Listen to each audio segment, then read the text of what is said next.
You got that urge to splurge. The real question is, do you need to do that for the best noise-cancelling headphones? Let's take a look at the Focal Bathys, the Bowers and Wilkins PX8, and the Bang and Olufsen H95. Goedendag, we are DHRME. Dude has really manly ears. Before we go into the sound quality, let's talk about a few important things first. The active noise cancelling and transparency tests yielded some really surprising results. The Bowers and Wilkins performed the worst for noise cancelling here. Please note, when we say worst, you can still drown out low-end sounds with it, but it's just not as great with mid and higher frequencies, where voices and clanking plates live. Of course, if you're playing music, you're going to get more immersion with ANC on, but still none of these is excellent at ANC. Having said that, the Bowers and Wilkins was surprisingly bad. The Focal is the best of the bunch here. It's very good at low end, but accentuates the mids and higher pitched sounds a bit more.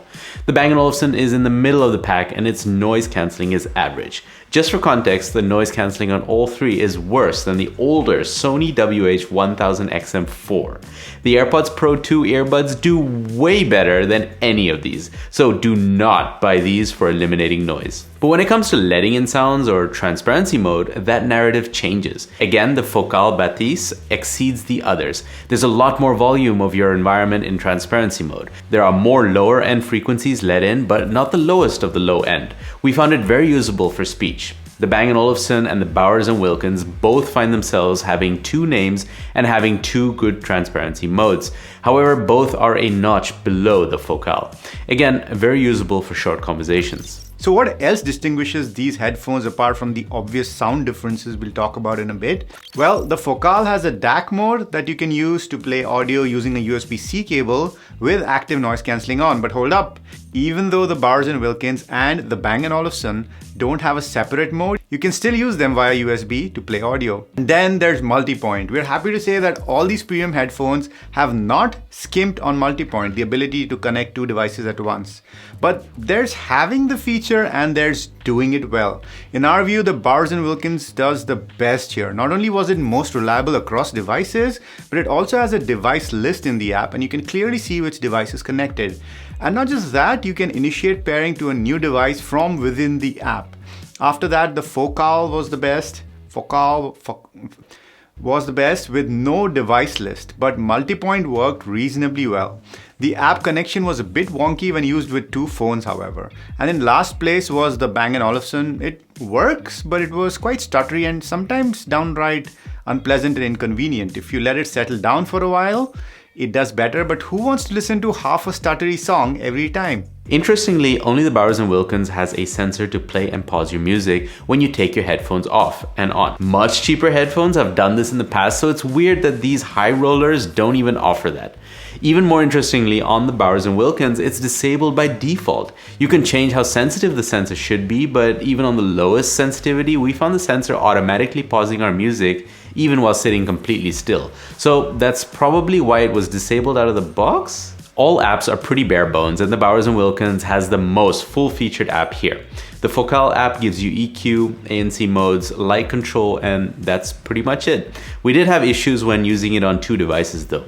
The app, unlike the music playback, works only with one device at a time. Bang & Olufsen's app is also pretty basic with an interesting disc thingy instead of a traditional EQ for sound.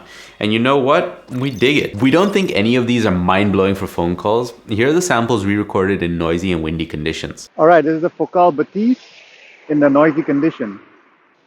Pop, pop, popsicle, ice, ice, icicle, test, test, testing, 1, 2, 3.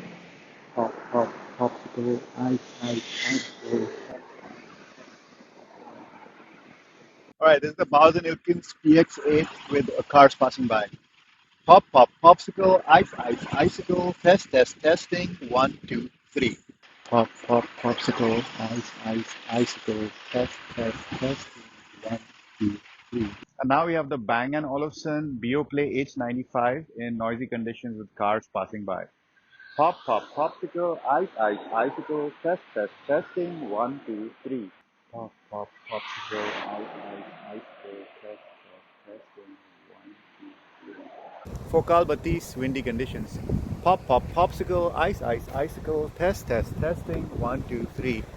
pop, pop, popsicle, ice, ice, icicle, test, test, testing. 1, 2, 3. All right, this is the Bowers and Wilkins PX8. Okay, it's much windier now. Pop, pop, popsicle, ice, ice, icicle, test, test, testing. 1, 2, 3. Pop, pop, popsicle, ice, ice, icicle, test, test, testing. 1, 2, 3. And this is the Bang and Olufsen H95 in windy conditions. Pop, pop, popsicle, ice, ice, icicle, test, test, testing. 1, 2, 3. Pop, pop, popsicle, ice, ice, icicle, test, test, testing. 1, 2, 3. It's not by a huge margin, but we thought the Focal was the best, followed by the Bang & Olufsen, and lastly the Bowers & Wilkins. For battery life, the Bowers & Wilkins is the worst of the lot at 25 hours with active noise cancelling on. The Bang & Olufsen has the highest stated number of them all with 38 hours, and the Focal is at 30 with noise cancelling activated. The clear winner here is the Bang & Olufsen, and for battery life, we would make that pick. But the real question for you is 25 hours enough? In that case, this whole section doesn't matter at all. And what about comfort? Well, that's probably the biggest reason this review took so long, because we've been trying to compare these three headphones for longer periods of time. Also, the Bang & Olufsen we have here is a used one loaned to us by Bang & Olufsen. Thanks for that. Bowers & Wilkins doesn't do that anymore. And the age of a device also affects how the clamping force works. At the end of the day, we think that the Focal and the Bang & Olufsen are both pretty comfortable, with the Bang & Olufsen having the edge. It's lighter and smaller and doesn't clamp as hard as the other two. The Focal has the second highest clamping force, but also has roomy pads, and my ears were kind of suspended, not touching the drivers, which is nice. The Bowers & Wilkins, as usual, has a stronger clamping force, and this might loosen over time. Now, to be clear, it's better than its cheaper sibling, the PX7S2, mind you, but it's still the clampiest of these three, and we do not see ourselves using this for longer periods of time without a break. When it comes to build quality, as you might expect, all three of these are showing off some premium materials. The Focal, for example, has a lot of solid metal components and lights on the ear cups. I mean, come on! Bowers & Wilkins has an aluminium headband, and the Bang & Olufsen also has metal, leather, and textile all over it. What we don't really like on the Focal is the suede-like material on the underside of the headband. Just 5 minutes after taking out the headphones from the packaging, this was already full of lint. So we can only imagine how this is going to age. Which one of these is the best? Well, again, it would have to be the Bang & Olufsen, and the reason is simple. A, it's the only one here that is foldable. B, it's the lightest here, and C, those beautiful dials. There are two dials, one on the right for volume and one on the left for ANC control. I know, you're gonna say, hey, that's exactly the same as the Microsoft Surface 2, and yes, you'd be right. But due to the materials, this implementation just feels more premium and well executed. Our favorite control scheme for any headphone so far has been the AirPods Max with its immaculate volume dial and button combination, but the Bang & Olufsen H95 comes really close. Having said that, both the Focal and the Bowers & Wilkins go for solid, high-quality, reliable buttons with quite a similar layout. The power button is also a slider on all three, which is really easy to reach. And the buttons, if we're being honest, work perfectly well. There's no wow factor though, and the sheer utility of a dial for volume control cannot be overstated. And don't forget that the Bang & Olufsen gives you a super high quality metal carrying case. I'm not sure if that's a good thing, but its footprint is marginally smaller than the other two cases. Overall, the design itself just feels a bit more premium without trying too hard like the Focal or the Bowers & Wilkins. The Focal feels a bit bulky on the head, and the Bowers & Wilkins tries to grab attention too. But the Bang & Olufsen is the most understated, subtle, and dare we say it, the classy one here.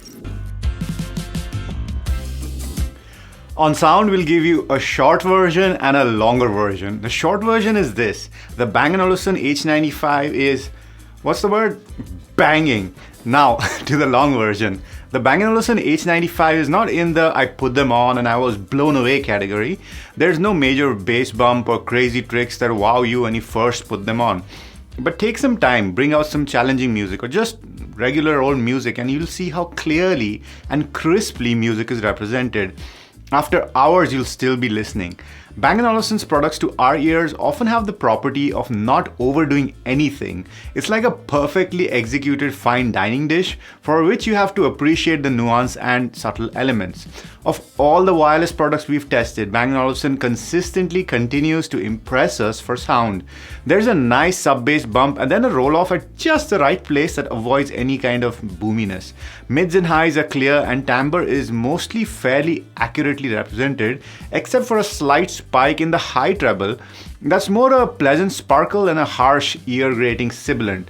Also, if you're a bass head, these might not be for you. I mean, they can hold a low note for long and have really good bass extension, but they're not even as bassy as the AirPods Max, for example. For me, overdriven or distorted guitars are a great test of how well drivers can handle harmonics without getting too muddy or smoothened out. And the H95 handle everything from Dimebag's solid state chugging in Walk to Jack White's fuzzy weirdness on The Fear of the Dawn quite well. And these really open up at higher volumes, although even at lower volumes they are pretty pleasant to listen to. What about the Focal? Well, we really liked it. It has an incredible soundstage, especially for vocals. We really enjoyed listening to it, but somehow it feels like it's a bit less revealing than the Bang & Olufsen. Overall, it's a warmer sound, so there's a focus or focus in French, and emphasis on the mids and the bass. We also think the Focal does an outstanding job of representing timbre and natural instruments, but it has a bit of a mid-bass problem is probably too strong a word. So we tested like the song Duende by Bozio Levin Stevens, and thanks Bruno for that recommendation. If you have any more recommendations, leave that in the comments down below. All the little instruments have a clear position in space and sound good. However, I must say that the Focal's emphasis on the mid bass really isn't enjoyable on this song, as it tends to kind of take over the entire track. And that bass is also very present on the Bowers and Wilkins PX8. But switch to the Bang & Olufsen and everything is exactly as it should sound. The bass recedes a bit into the background without losing its presence, and drums and cymbals take center stage. For voices, it's a toss-up for us between the Bang & Olufsen and the Focal, with the Bang & Olufsen adding that little bit of extra sparkle. Now, don't get us wrong, we also like how the Bowers and Wilkins PX8 sounds, but it is a pretty V-shaped kind of sound and goes for a more of a commercial, popular kind of sound signature. And that means a certain boominess in the bass, and it's only got a bass and treble slider that you can use to adjust. The Focal Bathys has a 5-band graphic equalizer in the app, which gives you far more control over how it sounds. And even though the Bowers and Wilkins sounds great, it doesn't do as well as the other two on this list. One thing you can't say about the Bowers and Wilkins, however, is that it's boring. And this can be a problem with the Focal, especially at lower volumes. It can sound a bit meh, whereas the Bowers and Wilkins is always spicy.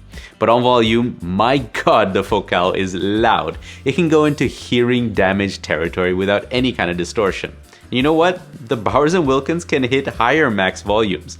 The maximum volume on the Bang & Olufsen was considerably lower, but despite that, we love it. For us, it threads that needle between accuracy and enjoyability every time. I think great audio gear makes you really feel your music, and the Bang & Olufsen H95 it was really emotional. On the codec side, all of these use aptX on Android and Windows and AAC on Apple devices. So yes, there is a slight resolution difference, but not something that will make or break your purchase decision. Let's just talk about the products without the price. For us, it's the Bang & Olufsen Beoplay H95 all the way. Decent microphones, delightful controls, sublime sound, best battery life, and great comfort and portability give it the win for us. In second place is the Focal Bathys, and the Bowers and Wilkins PX8 gets the bronze medal. That is irrespective of the price. Now, the prices you saw on the thumbnail of this video, they're just the standard retail prices.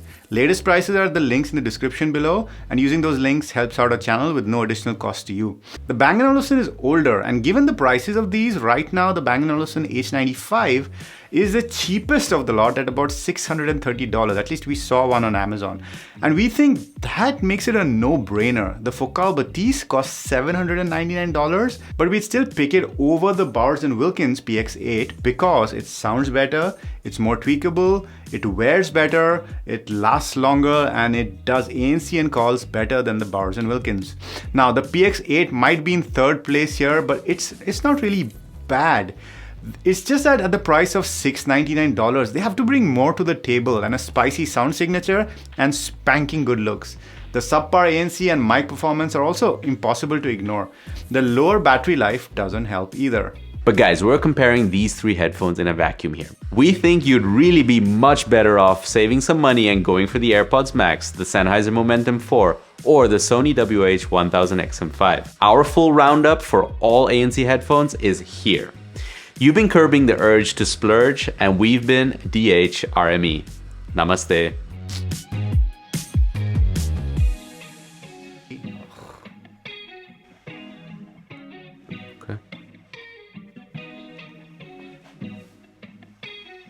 Out loud.